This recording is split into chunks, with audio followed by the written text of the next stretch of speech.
In Ukraine's war, drones have become one of the most important and effective tools on the battlefield. They operate where it's simply too dangerous for people, provide real-time visibility, and allow decisions to be made in seconds. Ukrainian drone teams use them for reconnaissance, fire adjustment, and precision strikes, reshaping the familiar logic of combat. These systems have become the Army's eyes and hands, influencing the course of operations and forcing the enemy to adapt its tactics. Drone footage makes it crystal clear how technology and human skill are rewriting the rules of modern warfare. So let's take a look at the best clips together.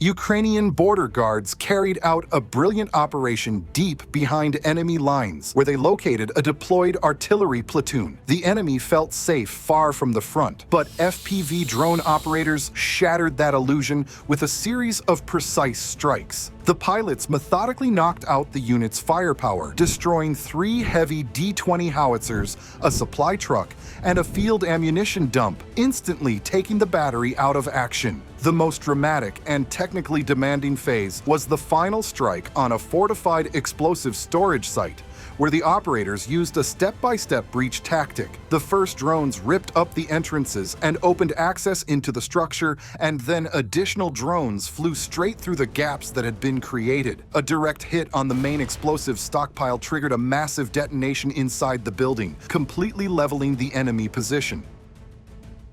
In Donetsk region, Ukrainian kamikaze drone operators scored a major kill, taking out a critically important element of Russia's air defense network. The top priority target was the 9S-32 multi-channel missile guidance radar, a core component of the S-300V surface-to-air missile system and a key node in controlling the entire battery's fire. Losing this vehicle was a serious technological and financial blow for the occupiers, because this radar is responsible for tracking targets and guiding the system's heavy missiles.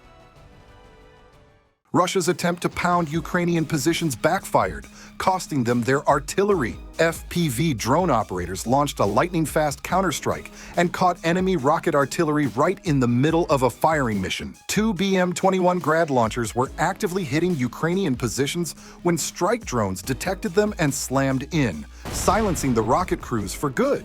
And the enemy losses didn't stop there. The pilots kept hunting armored vehicles in the area. 2 more tanks and 2 armored cars were hit with precise strikes, taking heavy damage and being knocked out of action. A Rosneft gas station in the town of Veloiki-Belgorod region became the final stop for a Russian fuel tanker. The site had been on reconnaissance radar for a while because the enemy had turned this civilian location into a military logistics hub, refueling convoys headed for assaults near Kupiansk. The strike was surgically timed, hitting precisely when heavy fuel vehicles were on site. The drone's blast ignited the tanker instantly, destroying the support vehicle and damaging the station's infrastructure, forcing the enemy to look for new, more complicated supply routes to keep their border forces fueled. The outskirts of occupied Donetsk stopped being a safe zone for Russian vehicle movements a long time ago. A pilot from the IFG group sent his drone on a demanding long-range mission and managed to track down an enemy military vehicle that was driving casually in the near rear, counting on the distance from the front line to keep it safe. A flight range of nearly 60 kilometers didn't stop the operator from finishing the job with a pinpoint strike.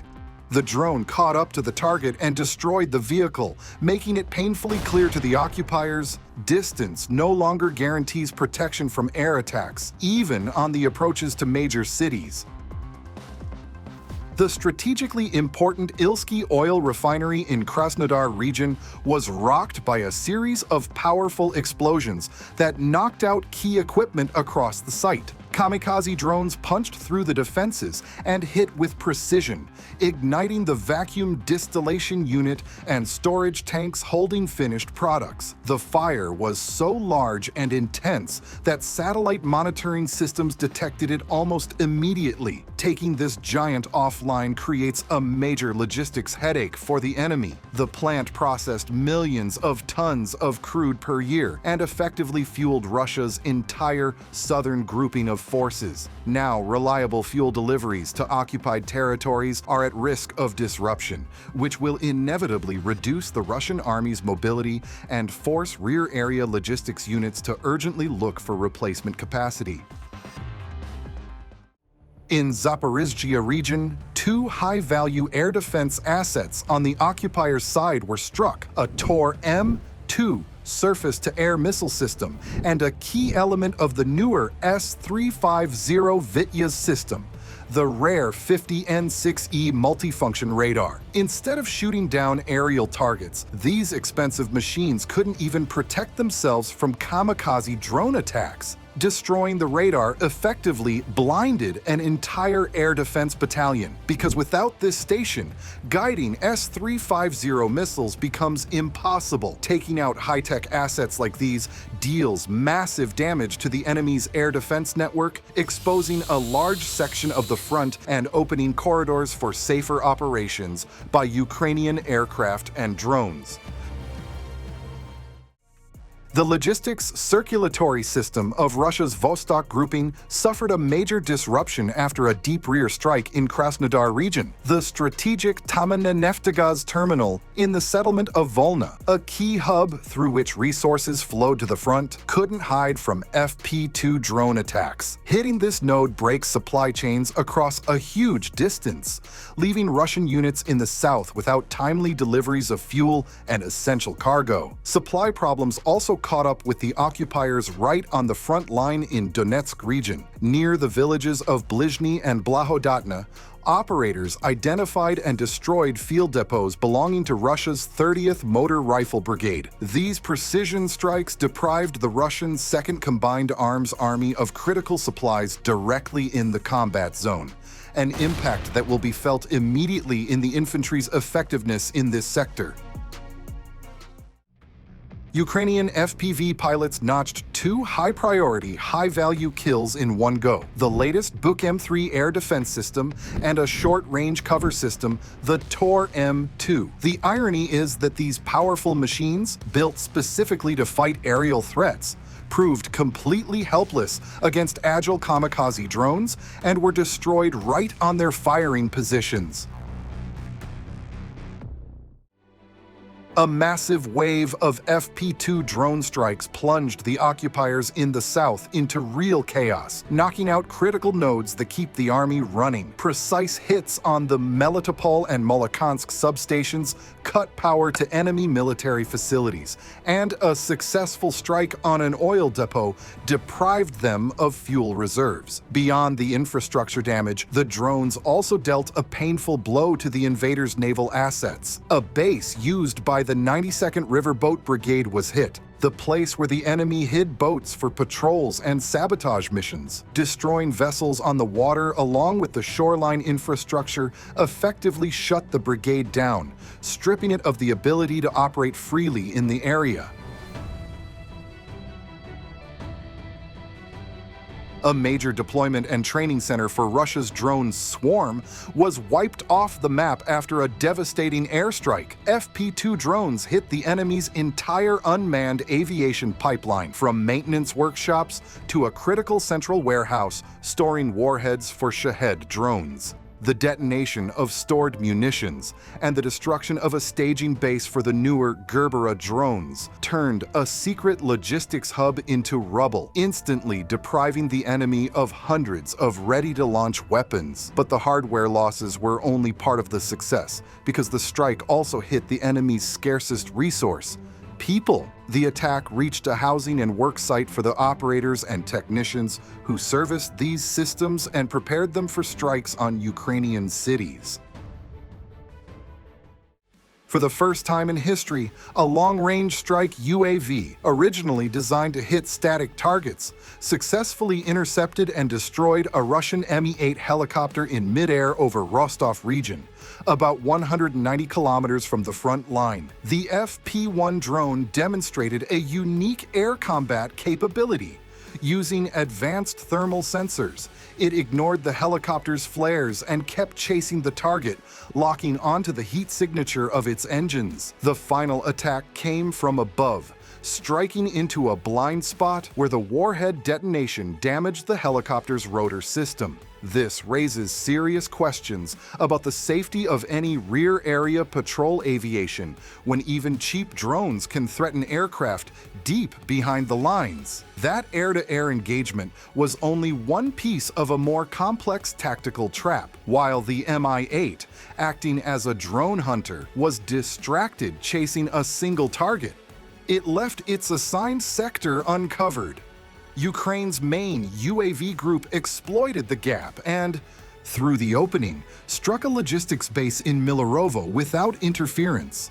The coordinated raid reportedly destroyed Grad rocket stockpiles, fuel storage sites, a command post, and even a radar associated with an S-400 system, showing how combined attacks like this can punch through layered enemy air defenses.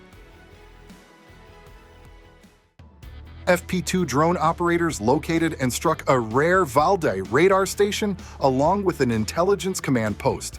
The enemy's surveillance network took a critical hit, failing to stop the very kind of weapon the system was designed to detect, destroying this complex, which specializes in spotting small, low-signature targets, effectively blinded defenses in that sector and left them exposed to further raids. And beyond blinding the radars, the strike dealt a crushing blow to the enemy's maritime ambitions as well. A covert storage and launch site for unmanned surface vessels was hit. Precision strikes destroyed the infrastructure and the sea drones themselves while they were still on shore, disrupting planned operations and stripping the enemy of a dangerous tool for sabotage on the water.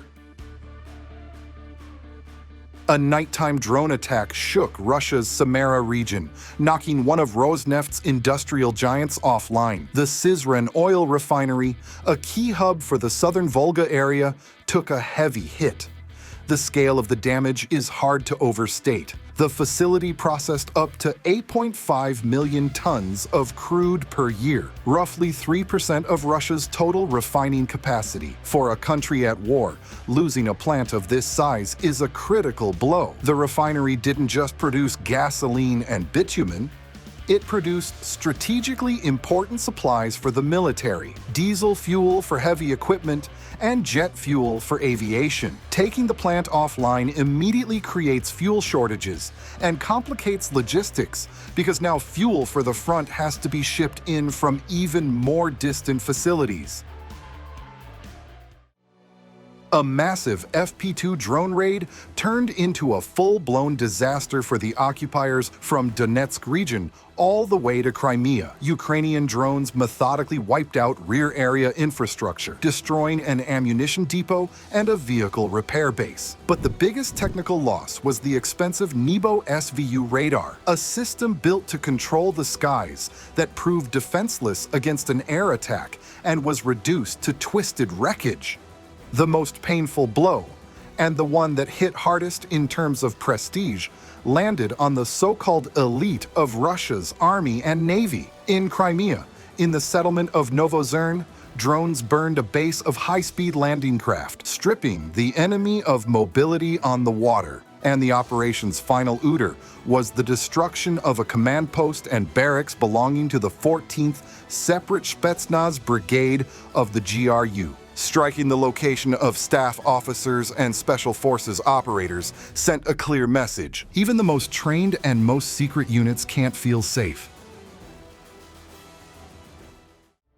A daring special operation in the Black Sea played out like an action movie. A combined boat team, reinforced with sea drones, launched a rapid raid on the captured Petrohodovanet platform, unleashing a storm of fire on the enemy. Russia's attempt to intercept the raiders by air ended badly for the occupiers. A Su-30 fighter that attacked the boats became a target itself and was destroyed during the engagement. The second phase of the mission was a fight not only against the enemy, but against the elements. Pushing through a storm and heavy waves, the team managed to board the Tavrida platform. The group worked on the site for several days, methodically placing explosives on the supports of the helipad. The risky raid ended with a powerful blast. The charges detonated as planned, destroying key structures and denying the enemy the ability to use the platform as an improvised airstrip. Roads in the frontline zone have turned into an obstacle course for the occupiers, one you simply can't get through without taking losses. FPV drone teams hunt around the clock, methodically burning any vehicle that dares to move out into open ground. Any truck carrying ammunition is just another target for a kamikaze drone, something to be destroyed immediately. This constant, systematic pressure prevents the enemy from bringing up reserves or rotating units, turning almost any Russian movement into a one-way trip. The skies over occupied Crimea are becoming increasingly dangerous for the occupiers themselves. Ukrainian kamikaze drones carried out a highly effective operation to dismantle enemy air defenses, knocking out critical elements of the peninsula's protective shield. The strikes hit a heavy launcher from an S-300V system and, even more importantly, a key component of the newer Buk M3 SAM system, the 9S36M Target Illumination Radar. Without that radar, the much-hyped Buk becomes blind and essentially useless. The finishing blows included the destruction of a Redut 221 command and staff vehicle and an RSP-6M2 system. Taking out the brains and the eyes of an air defense grouping inflicts enormous damage. Coordination and fire control across an entire sector are disrupted. The enemy didn't just lose equipment worth millions, they lost the ability to effectively control the airspace, opening the door to new Ukrainian strikes. FPV drones have long proven they're not just precision weapons, they're also indispensable reconnaissance eyes that can expose enemy plans. Thanks to aerial monitoring, operators spotted a buildup of troops and specialized Ulan-2 transport platforms that the occupiers were preparing for an assault. The pilots immediately acted on the intel, launching a preemptive strike on the staging area. The drone attack destroyed and damaged the equipment, completely disrupting the enemy's offensive preparations before they could even begin. Russian T-72B3 tanks, built for assault operations, have run into a new reality in Ukraine 1, where they can become easy targets for cheap FPV drones and Javelin missiles. These weapons strike the tank's weakest angles, the thin roof armor, and even open hatches. Ukrainian crews use reconnaissance drones to spot vulnerabilities, then deliver precision hits that often ignite the ammunition stored in the autoloader carousel. When shells detonate inside the fighting compartment, the damage is catastrophic, frequently blowing the turret clean off. Even vehicles that are already damaged or stuck get finished off from the air, so Russian forces can't recover and repair them. That steadily drains Russia's stock of modern armor at a minimal cost to Ukraine. This phenomenon highlights a fundamental shift in ground warfare tactics, where heavy armor is losing to a coordinated system of aerial reconnaissance and precision firepower. Drones don't just strike on their own, they also relay real-time coordinates to anti-tank guided missile teams and to crews of older Ukrainian T-64BV tanks, allowing them to set up highly effective ambushes. With this level of integration, Russian columns are detected and engaged long before they ever reach their assault line. The result is a networked kill chain, where expensive, upgraded tanks are taken out by much cheaper tools, thanks to constant surveillance and instant data sharing. Russian assault troops tried to use darkness as their main advantage, attempting a fast breakthrough toward a settlement in Dnipropetrovsk region on agile quad bikes. The plan relied on surprise and high mobility, slipping past observation posts under cover of night without being noticed. But it fell apart during the approach, thanks to Ukrainian aerial reconnaissance. Recon drone operators spotted the movement early using thermal imaging and passed the coordinates to strike teams. FPV pilots launched immediately to intercept and turned it into a real hunt for the night riders, methodically taking out one vehicle after another. In the end, speed didn't save the occupiers from precise hits, and their bold breakthrough attempt ended in a complete rout on the approaches to the settlement. The footage you've seen today makes it clear what role drones play in Ukraine's war right now. They have become more than just equipment. They're a core part of battlefield tactics, speed, and precision. Behind every flight are people making tough decisions under constant risk. Drone operations shape the course of missions, shift the balance of forces, and prove that modern conflicts are increasingly driven by technology. This war has already entered history as one of the most technology-heavy conflicts ever, and drones have become an inseparable part of it. If you found this breakdown useful, support the video with a like and join the channel so you don't miss new episodes.